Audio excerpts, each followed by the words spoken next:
Hero సూర్య కోసం తెలుగువారికి ప్రత్యేకమైన పరిచయమే అవసరం లేదు. తమిళ నటుడు సూర్య తెలుగులో ప్రత్యేకించి సినిమాలు చేయనప్పటికీ తన ప్రతి సినిమా తెలుగులోకి డబ్ అవుతూనే ఉంటుంది. గజనీ మూవీతో తెలుగు ఆడియన్స్ పల్స్ తెలుసుకున్న సూర్య అప్పటి నుండి ఇప్పటి వరకు బ్యాక్ టు బ్యాక్ ఎంటర్టైన్ చేస్తూనే ఉన్నారు. హీరో సూర్య యాక్ట్రెస్ జ్యోతికను ప్రేమించి పెళ్లి చేసుకున్నారు. వీరికి 2 పిల్లలు. అమ్మాయి పేరు దియా, అబ్బాయి పేరు దేవ్. అయితే రీసెంట్ గా సూర్య జ్యోతికలు వేరుగా ఉంటున్నారు. ప్రెజెంట్ జ్యోతిక పిల్లలతో ముంబైలో ఉండడంతో వీరిద్దరూ విడిపోతున్నట్టుగా రూమర్స్ మొదలయ్యాయి. అయితే జ్యోతిక తన ఇన్స్టాలో పెట్టిన ఒక్క పోస్ట్ తో ఈ రూమర్స్ అన్నిటికీ చెక్ పెట్టేశారు.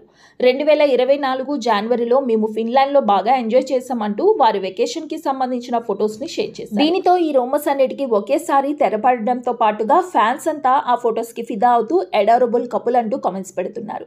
జ్యోతిక షేర్ చేసిన ఆ ఫొటోస్ ని మీరు కూడా చూసేయండి. ఈ వీడియో నచ్చితే ప్లీజ్ లైక్ చేసి మరిన్ని లేటెస్ట్ సెలబ్రిటీ అప్డేట్స్ కోసం ప్లీజ్ డూ సబ్స్క్రైబ్.